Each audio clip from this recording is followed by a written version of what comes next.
গরম জলের মধ্যে ডাল মেশাও আর মাত্র 10 মিনিট ফুটিয়ে নাও, তাহলে মিক্স ভেজ ডাল রেডি। যদি এমন হয় তাহলে কেমন হয় বলো তো? বেশ ভালোই হয় না? সকাল 7টার মধ্যে বাচ্চাকে রেডি করে দিতে হবে স্কুলে যাওয়ার জন্য। আরও যদি থাকে দুটো বাচ্চা, তাহলে সে মায়ের যে কী হাল হয় একমাত্র সেই জানে। সব থেকে বড় সমস্যা হচ্ছে স্কুলে যাওয়ার সময় কী খেয়ে যাবে আর স্কুলে কী টিফিন নিয়ে যাবে, দুটো বানাতেই সময়ের দরকার। সকাল সকাল তো উঠি, অনেক সময় এমন টিফিন বানাচ্ছি যেটা বানাতে গেলে একটু টাইম লেগে যায়, তখন কী খেয়ে যাবে সেই নিয়ে একটা চিন্তা। বাচ্চারা রোজ রোজ সিদ্ধ ভাতও খেতে চায় না, সেজন্য চিন্তা করলাম সকালবেলার এই ঝামেলাটাকে একটু কমানোর জন্য কিছু করে নিই। বাজারে প্যাকেটজাত অনেক খাবারই পাওয়া যায় যেগুলো চটজলদি রান্না হয়ে যায়, তো সেগুলিতে প্রিজারভেটিভ আরও অনেক রকম কেমিক্যাল দেওয়া থাকে। তো বাড়িতে একদম প্রিজারভেটিভ ছাড়া সুন্দর একটা খাবার যদি রেডি করে রেখে দিই, যেটা 10 মিনিট জলে ফোটাবো আর খাওয়ার উপযুক্ত হয়ে যাবে, আর আমার কষ্টটাও একটু কম হবে, সময়টাও একটু বাঁচবে। তো সেজন্য চিন্তা করলাম মিক্স ভেজ ডাল বানাই, যেটা বানাতে একটু ঝামেলা তো আছেই, একবার বানিয়ে রাখলে ব্যাস নিশ্চিন্তে 2 থেকে 3 মাস চলে যাবে। তো এখানে আমি 3 রকম ডাল নিয়েছি, মুগ ডাল, মসুর ডাল আর ছোলার ডাল, সম পরিমাণেই নিয়েছি। ভালো করে ধুয়ে একটা পেপার পাতলাম ঝুড়ির উপরে, তার উপরে একটা কাপড় পেতে ডালটা মেলে দিয়েছি শুকানোর জন্য, জলটা যাতে একটু শুকিয়ে যায়। যদি তোমাদের হাতে সময় থাকে চাইলে কিন্তু তোমরা আগের দিন ডালটাকে ধুয়ে রোদে ভালো করে শুকিয়ে রাখতে পারো, তাহলে কাজটা অনেকটাই এগিয়ে যাবে, খুব তাড়াতাড়ি এটা বানানো হয়ে যাবে। এখন আমি গাজর, আদা, রসুন, কাঁচা লঙ্কা এগুলো ভালো করে কুচিয়ে নেব। চাইলে তোমরা আরও অনেক কিছু সবজি ইউজ করতে পারো, যেমন বিনস, মটরশুঁটি, ক্যাপসিকাম। তো আমাদের এখানে এই সময় বিনস কিংবা মটরশুঁটি কিছুই পাওয়া যায় না, আর ক্যাপসিকামটা পাওয়া যায়। আমার ছেলে মেয়ে যেহেতু ক্যাপসিকাম খেতে পছন্দ করে না, সেই জন্য ক্যাপসিকাম দিইনি। সবজি হিসাবে গাজর দিয়েছি আর বাদাম দিয়েছি, চাইলে তোমরা ওর মধ্যে একটু কিশমিশ দিতে পারো, তোমাদের ইচ্ছা মতন সবজি অ্যাড করতে পারো। সবজিগুলো খুব ভালো করে কিন্তু ভেজে নিতে হবে। প্রথমে আমি বাদামগুলো ভেজে নিলাম, বাদামগুলো থেকে যখন সুন্দর একটা ভাজা ভাজা গন্ধ ছেড়েছে তখন তুলে নিয়েছি।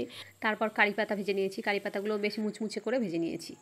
এবার আদা রসুন ভাজি, আর আদা রসুনের মধ্যে কিন্তু আমি একটু কালো জিরেও দিয়ে দিয়েছি, মানে ফোড়নের কাজটাও একেবারে হয়ে যাবে।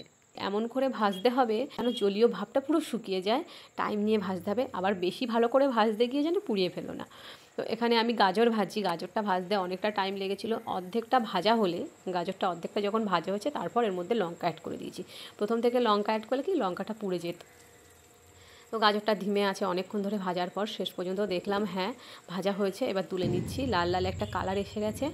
এবার যে তেল ছিল কড়াইতে তার মধ্যে 4 চামচ জিরে দিয়ে দিলাম, জিরাটাও ভালো করে ভেজে নিচ্ছি। চাইলে এর মধ্যে কিন্তু একটু মৌরি দিতে পারো। জিরাটা থেকে যখন হালকা ভাজা গন্ধ ছাড়বে তখন জিরেটা নামিয়ে নেবো। বেশি কড়া করে কিন্তু ভাজবে না, তাহলে মশলা কড়া করে ভাজলে কি বলো তো একটা তেতো তেতো ভাব হয়। এবার কড়াইয়ের মধ্যে আবার আমি তেল দিলাম, তার মধ্যে আমি ডালগুলো দিলাম। প্রথম দিকে কিন্তু আমি হাই হিটে ভেজে নেবো যাতে জলটা তাড়াতাড়ি শুকিয়ে যায়। জলটা শুকিয়ে আসলে তারপর ধিমে আঁচে ভাজতে থাকবো।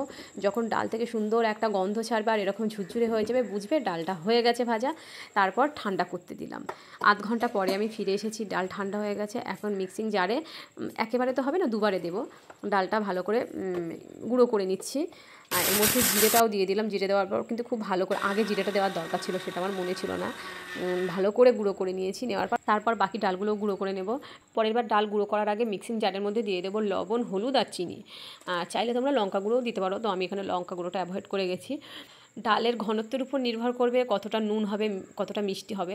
এই মিক্স ডাল একটু মিষ্টি মিষ্টি খেতেই ভালো লাগে, হালকা মিষ্টি, খুব বেশি মিষ্টি মিষ্টি না। তো সেই জন্য ডালটা রান্না করার সময় শুধু একটু টেস্ট করে দেখে নেবে, যদি দেখো লবণ কম হয়েছে লবণ দেবে, যদি দেখো একটু চিনি লাগবে চিনি দিয়ে দেবে, ব্যাস এইটুকুই। পাউডার করা ডালের মধ্যে যে যে উপকরণগুলো ভেজে রেখেছিলাম সবগুলো মিশিয়েছি। আচ্ছা, এই পাউডার করা ডালের মধ্যে আর একটা মশলা অ্যাড করেছি, সেটা হলো গরম মশলা। সমস্ত উপকরণ খুব ভালো করে মিশিয়ে নিতে হবে। খুব ভালো করে মিশিয়ে নেওয়ার পর এই যে একটা বয়ান ভর্তি করে রেখে দিচ্ছি। তো এটার মধ্যে তো ধরবে না, পরে একটা টিফিন বক্সে ভর্তি করে আমি ফ্রিজে রেখে দেবো। এইভাবে যদি বানাও কোনো রকম প্রিজারভেটিভ ছাড়া 3 থেকে 4 মাস নিশ্চিন্তে ভালো থাকবে, মানে নষ্ট হওয়ার কোনো চান্সই নেই। পরের দিন সকালবেলা ফিরে এসেছি, আর দেখো গাছ থেকে একটা বেগুন তুলতে চলে এসেছি, একটা না দুটো বেগুন। তো বেগুনগুলো খুব বেশি বড় হবে না, যেহেতু টবে লাগানো। মাটিতে লাগানো হলে, মানে ডাইরেক্ট জমিতে লাগানো হলে বেগুন অনেক বড় বড় হয়। আর এবার তো বর্ষায় গাছপালাকে তো সারটার খুব একটা দিতে পারছি না, সেই জন্য সবজিগুলো খুব বেশি বড় হচ্ছে না। আর এই ইঁদুরের খাঁচা পাতা ছিল, খুব ইঁদুর উৎপাত করছে, খাঁচার মধ্যে থেকে একটা ইঁদুর পড়েছে। আর এই বেগুনগুলো ছিল কাটা বেগুন, একেবারে সব নিয়ে আসতে গেছি, গিয়ে আমার হাতে কাটা ফুটে গেল।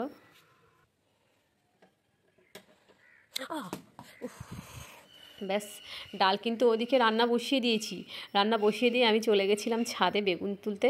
বেগুন তোলা হয়ে গেছে, এখন বেগুনগুলো সুন্দর করে কেটে নিয়ে লবণ, হলুদ আর একটু লঙ্কা গুঁড়ো মিশিয়ে 5 মিনিট রাখার সময় নেই ভাই, 2 মিনিট মতন রেখে দেবো। ডালটা কিন্তু খুব বেশি ঘন বানাবো না, আমরা সবসময় পাতলা ডাল খাই।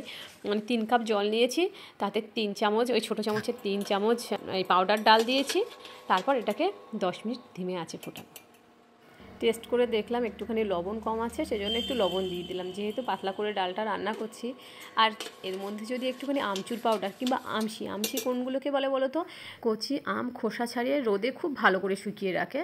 এবার কখনো ডাল রান্না করলে ডালের মধ্যে দেয়, আম ডাল হিসেবে খায়, কখনো চাটনি হিসেবে খায়, সেই আমশিও কিন্তু মিশিয়ে রাখতে পারো, তাহলে আলাদা করে আর লেবু দেওয়ার দরকার হবে না, টক ডাল হয়ে যাবে একেবারে।